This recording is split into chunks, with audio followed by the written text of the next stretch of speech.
ಏನೋ ಹೇಳಿದಕ್ಕೋಸ್ಕರವಾಗಿ ನೀನು ಬಂದ ತಕ್ಷಣ ನೀನು ಹೇಳಿದ್ರಿ, ನಾನು ಒಪ್ಪುತ್ತೀನಿ, ಇಲ್ಲ ಅನ್ನಕ್ಕೋಗಲ್ಲ.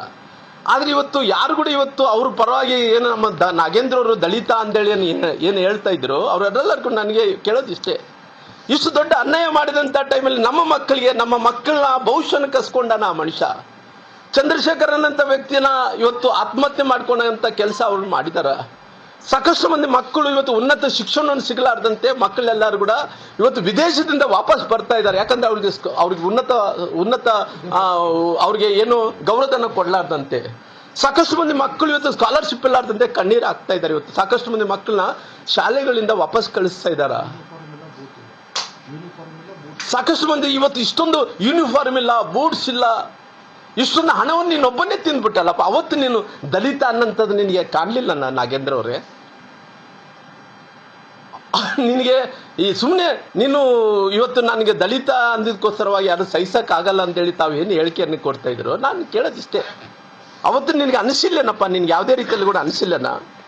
ಈ ಸಮುದಾಯದ ಮಕ್ಕಳು, ಬಡ ಮಕ್ಕಳು, ಈ ಸಮುದಾಯದಲ್ಲಿ ಓದ್ಕೋಬೇಕಾದಂಥ ಭವಿಷ್ಯ ಕಟ್ಟಕ್ಕೆ ಹೋದ ಆ ಭವಿಷ್ಯನ ಕಸ್ಕೊಂಡ್ರಲ್ಲ ನಾಗೇಂದ್ರವ್ರೆ. ನೀವು ಅವ್ರ ಭವಿಷ್ಯನ ಕಸ್ಕೊಂಡ್ರಿ.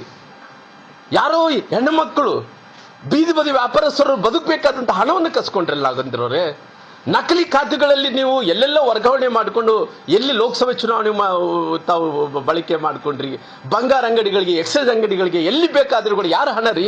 ಅದೆಲ್ಲಗಳು ದಲಿತರ ಹಣ ಅಲ್ಲೇನ್ರಿ ನಾಗೇಂದ್ರ ಅವ್ರೆ? ಎಷ್ಟು ಮಂದಿ ಬಡವರನ್ನೇ ಹೊಟ್ಟೆ ಹೊಡೆದು, ಎಷ್ಟು ಮಂದಿ ಮಕ್ಕಳನ್ನು ಇವತ್ತು ಅವ್ರ ಜೀವನವನ್ನು ಕಸ್ಕೊಂಡು ಅವ್ರಿಗೆ ಶಿಕ್ಷಣ ಇಲ್ಲಾರ್ದಂತೆ ಮಾಡಿ, ಅವತ್ತು ನಿಮ್ಗೆ ಏನನ್ನ ಅನಿಸಿದ್ರಿಗಿನ ಖಂಡಿತವಾಗಿ ಇವತ್ತು ನಿನ್ನ ಒಪ್ಕೊಂತ ಇದ್ದೆ. ನಾನು ಖಂಡಿತವಾಗಿ ನಿನ್ನೊಬ್ಬ ದಲಿತ ನಾಯಕಪ್ಪ ಅಂತೇಳಿ ಒಪ್ಕೊಂತ ಇದ್ದೆ.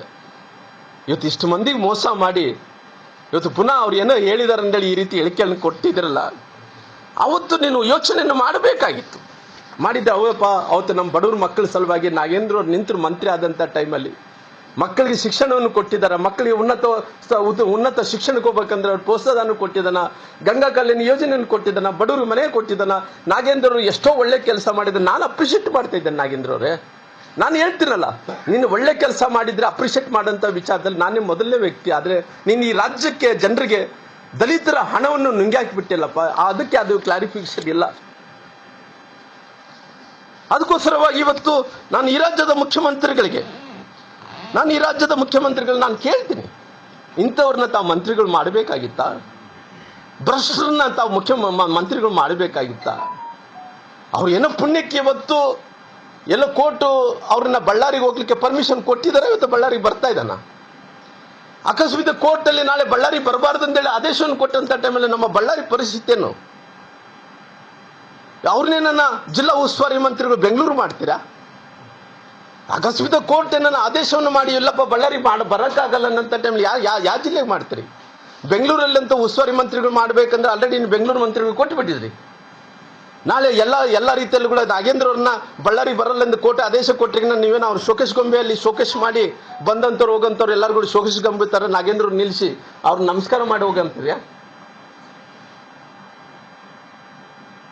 ಇವತ್ತು ಕಾಂಗ್ರೆಸ್ಸಿನ ಹೈಕಮಾಂಡ್ ಅನ್ನಂಥದ್ದು ಇವತ್ತು ಕೇವಲ ಭ್ರಷ್ಟರಿಗೆ ಇವತ್ತು ಆದ್ಯತೆಯನ್ನು ಕೊಡಂತ ಕೆಲಸ ಆಗಿದೆ. ಅದಕ್ಕೋಸ್ಕರವಾಗಿ ನಾನು ಒತ್ತಾಯ ಮಾಡ್ತೀನಿ, ನಾಗೇಂದ್ರ ಅವರೇ, ನೀವು ನನ್ನ ವೈಯಕ್ತಿಕವಾಗಿ ನಾನು ಬಹಳ ತೀವ್ರವಾಗಿ ನಿಮ್ಮನ್ನು ಖಂಡಿಸ್ತೀನಿ. ನಾನು ಹೇಳಿದ್ರಲ್ಲ ಅವತ್ತು ಏನೇನೋ ಯಾರ್ಯಾರೋ ಏನೇನೋ ಅಂತ ಹೇಳಿದ್ರಲ್ಲ, ನಾಗೇಂದ್ರ ಅವರೇ, ತಾವು ನೈತಿಕತೆ ಇದ್ದರೆ, ಈ ದಲಿತರ ಬಗ್ಗೆ ನಿನ್ನ ಗೌರವ ಇದ್ದರೆ, ದಲಿತರ ಹಣವನ್ನು ತಗೊಂಡು ಇವತ್ತು ಪುನಃ ಮಂತ್ರಿ ಸ್ಥಾನವನ್ನು ಪಡ್ಕೊಂಡಿದ್ರಲ್ಲ, ನಿನ್ನ ಆತ್ಮಸಾಕ್ಷಿತರಿಗಿನ ನೀವು ಕೂಡಲೇ ರಾಜೀನಾಮೆಯನ್ನು ಕೊಡಬೇಕನ್ನಂತ ಒತ್ತಾಯ ಮಾಡ್ತೀನಿ. ನಾನು ಮಂತ್ರಿಗಳ ಸ್ಥಾನದಿಂದ ನೀವು ಕೂಡಲೇ ರಾಜೀನಾಮೆಯನ್ನು ಕೊಡಬೇಕು. ನಿಮ್ಮ ಆತ್ಮಸಾಕ್ಷಿತರಿಗಿನ ಬರಲ್ಲ. ಈ ರಾಜ್ಯದಲ್ಲಿ ಬೀದರ್ಗೆ ಹೋಗ್ರಿ, ಚಾಮರಾಜನಗರ್ಗೆ ಹೋಗ್ರಿ, ಈ ಕಡೆ ನಮ್ಮ ಗದಗ ಕಡೆ ಹೋಗ್ರಿ, ಕೊಪ್ಪಳ ಕಡೆ ಹೋಗ್ರಿ, ಬೆಳಗಾವಿ ಕಡೆ ಹೋಗ್ಲಿ, ನಿಮ್ಗೆ ಯಾವ ರೀತಿಯಲ್ಲಿ ಶಾಪ ಹಾಕೊಂತಾರೆ ನೋಡ್ರಲ್ಲ. ನೀವು ಕೂಡಲೇ ರಾಜೀನಾಮೆಯನ್ನು ಕೊಡಬೇಕು. ನಾನು ವಿರೋಧ ಪಕ್ಷದ ನಾಯಕರಾದ ಅಶೋಕಣ್ಣವ್ರು ಕೂಡ ನಾನು ವಿನಂತಿ ಮಾಡ್ಕೊತೀನಿ. ನಮ್ಮ ಛಲವಾದಿ ನಾರಾಯಣಸ್ವಾಮಿ ಅವರು ಕೂಡ ನಾನು ವಿನಂತಿ ಮಾಡ್ಕೊಡ್ತೀನಿ. ನಮ್ಮ ಪಕ್ಷದ ಅಧ್ಯಕ್ಷರಾದಂಥ ವಿಜೇಂದ್ರ ಅವರಿಗೆ, ನಮ್ಮ ಸುರೇಶ್ ಅಣ್ಣವ್ರಿಗೆ, ಸಾಕಷ್ಟು ಮಂದಿ ಹಿರಿಯ ಶಾಸಕರು ಎಲ್ಲರೂ ಕೂಡ ಒತ್ತಾಯ ಮಾಡ್ತೀನಿ. ಎಲ್ಲಿ ತನಕ ಕೂಡ ನಾಗೇಂದ್ರ ಅವರು ರಾಜೀನಾಮೆ ಕೊಡಲ್ಲನೋ ಅಲ್ಲಿ ತನಕ ಸದನವನ್ನು ನಡೆಯೋಕ್ಕೂ ಕೊಡಬಾರ್ದು. ಮೊದಲನೇ ಅಜೆಂಡನೇ ಇವತ್ತು ನಾಗೇಂದ್ರ ಅವರನ್ನ ರಾಜೀನಾಮೆಯನ್ನು ಕೊಡಬೇಕು ಅನ್ನೋಂಥ ಒತ್ತಾಯವನ್ನು ಮಾಡಬೇಕು. ಅಂತ ಭ್ರಷ್ಟರು ಈ ರಾಜ್ಯಕ್ಕೆ ಮಂತ್ರಿಗಳಾಗಿ ಮತ್ತೆ ಬರಬಾರದು. ಅಂತ ಭ್ರಷ್ಟ ಇವತ್ತು ಬಡವರು ಹಣ ತಿಂದಂಥವ್ರು, ದಲಿತರ ಹಣ ತಿಂದಂಥವ್ರು ಇವತ್ತು ದಲಿತರಂತಿರಲ್ಲ, ನಿಮ್ಗೆ ಏನು ನಾಚಿಕೆ ಆಗಲ್ಲ ನಿಮಗೆ? ಇವತ್ತು ದಲಿತರನ್ನಕ್ಕೆ ನಿಮ್ಗೆ ಏನಿದೆ ಹೇಳ್ರಿ? ಏನು ಮೌಲ್ಯಗಳಿದಾವೆ ನಿಮಗೆ? ಏನನ್ನಾಗ್ಲಿ ನೀವು ಒಳ್ಳೆ ಕೆಲಸ ಮಾಡಿದ್ರಿ ಅಂದ್ರೆ ಈಗ ಹೇಳ್ರಿಲ್ಲ, ನಿಮ್ಮ ಇಂಥ ನಮ್ಮ ಹೆಜ್ಜೆ ಗುರುತುಗಳನ್ನು ಬಿಟ್ಟೋಗಿದ್ದು ಅಂತ ಹೇಳ್ರಲ್ಲ, ಯಾವುದಿಲ್ಲ ನಿಮಗೆ.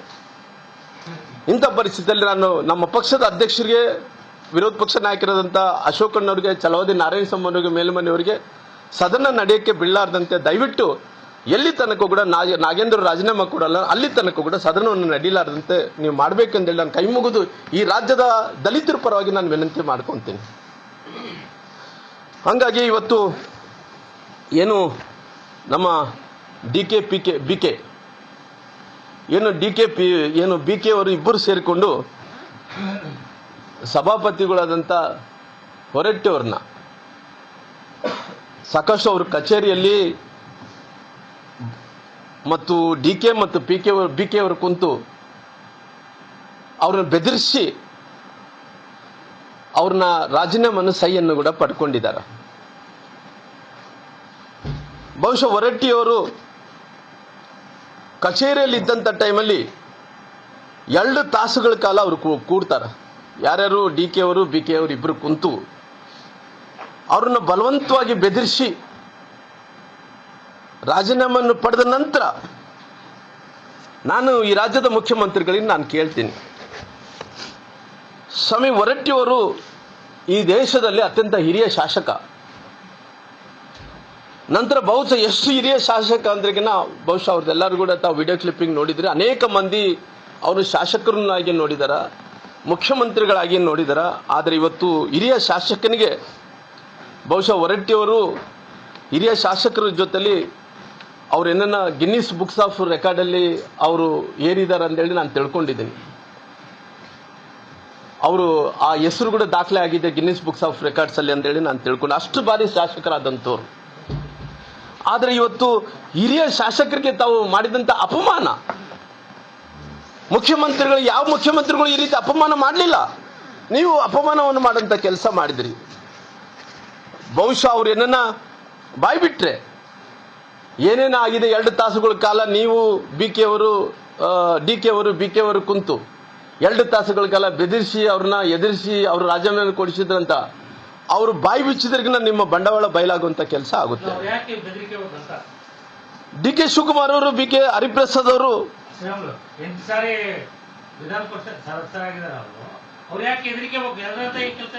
ಅಲ್ಲ, ಅವ್ರಿಗೆ ಇವತ್ತು ನೋಡ್ರಿ, ಅವ್ರಿಗೆ ಒಂದು ಯಾವೇ ಮುಖ್ಯಮಂತ್ರಿಗಳು ಇತಿಹಾಸವನ್ನು ತೆಗೆದು ನೋಡಿದ್ರೆ ಈ ರೀತಿ ರಾಜೀನಾಮೆಯನ್ನು ಕೊಡಿಸಿದಂತ ಉದಾಹರಣೆಗಳು ಯಾವಿಲ್ಲ.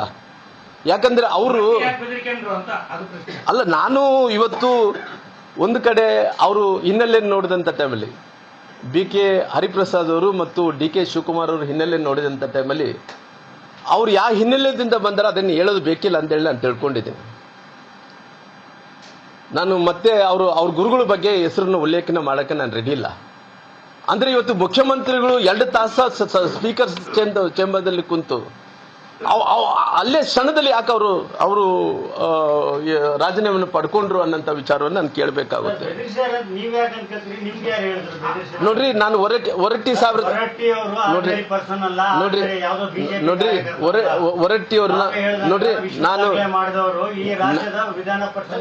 ಅಲ್ಲ ನೋಡ್ರಿ ಹೊರಟ್ಟಿಯವ್ರ ಹತ್ರ ನಾನು ಮಾತಾಡಿಲ್ಲ. ನಾನು ಹೊರಟ್ಟಿಯವ್ರ ಹತ್ರ ಮೊನ್ನೆ ರಾಜೀನಾಮೆ ಕೊಟ್ಟ ನಂತರ ಮಾತಾಡಿಲ್ಲ. ಇದಕ್ಕಿಂತ ಮುಂಚೆ ನಾನು ಹೊರಟ್ಟಿಯವ್ರ ಹತ್ರ ನಾನು ಮಾತಾಡಿದ್ದೀನಿ. ರಾಮ್ಲೋರೆ ಇವರು ಬಹಳಷ್ಟು ಹಿಂಸೆ ಕೊಡ್ತಾ ಇದಾರ, ನನಗೆ ರಾಜೀನಾಮೆ ಕೊಡ್ಬೇಕಂದ್ರೆ ಒತ್ತಾಯ ಮಾಡ್ತಾ ಇದಾರ. ನನಗೆ ಹೊರಟ್ಟಿಯವ್ರು ಹೇಳಿದಂತ ಮಾತು, ನನಗೆ ಇವತ್ತು ಮನೆ ರಾಜೀನಾಮೆ ಕೊಟ್ಟ ನಂತರ ಸಂಪರ್ಕ ಹೋಗಿಲ್ಲ. ಮಾಡಿದ್ರು ನಮ್ಮ ಗದಗಿಗೆ, ನಮ್ಮ ಶಿವನಗೌಡರಿಗೆ ಮಾಡಿದಂತ ರಾಮ್ಲೋರ್ನ ತಕ್ಷಣ ಲೈನಲ್ಲಿ ತಗೊಳ್ರಿ ಅಂದಂತ ಟೈಮಲ್ಲಿ ನಾನು ಅವ್ರ ಹತ್ರ ಮಾತಾಡಕ್ ಆಗ್ಲಿಲ್ಲ. ಬೇರೆ ನನಗೆ ಇದಕ್ಕಿಂತ ಮುಂಚೆ ಅಂದ್ರೆ ರಾಜೀನಾಮೆ ಕೊಡ್ಲಿದ್ ಮುಂಚೆ ಹೊರಟ್ಟಿಯವ್ರು ನನಗೆ ಫೋನ್ ಮಾಡಿದ್ರು. ರಾಮ್ಲೋರೆ ನನಗೆ ಬಹಳಷ್ಟು ಹಿಂಸೆ ಕೊಡ್ತಾ ಇದಾರೆ, ರಾಜೀನಾಮೆ ಕೊಡ್ಬೇಕಂದ್ರೆ ಒತ್ತಾಯ ಮಾಡ್ತಾ ಇದಾರ. ರಾಮ್ಲೋರ್ ಇವ್ರು ಎಂತ ರಾಜಕಾರಣ ಮಾಡ್ತಾರ್ರಿ? ಯಾವ ಮುಖ್ಯಮಂತ್ರಿಗಳು ಈ ರೀತಿ ನಡ್ಕೊಂಡಿಲ್ಲ. ಇವರು ಈ ರೀತಿ ಅಸಹ್ಯ ಮಾಡಂತ ಕೆಲಸ ಮಾಡ್ತಾರೆ. ಯಡಿಯೂರಪ್ಪ ನಮಗೆ ಹೊರಟ್ಟಿಯವರು ಹೇಳಿದಂತ ಮಾತು. ಹಂಗಾಗಿ ಇವತ್ತು ಏನಾಗಿತ್ತು 14ನೇ ತಾರೀಕು ನಾನು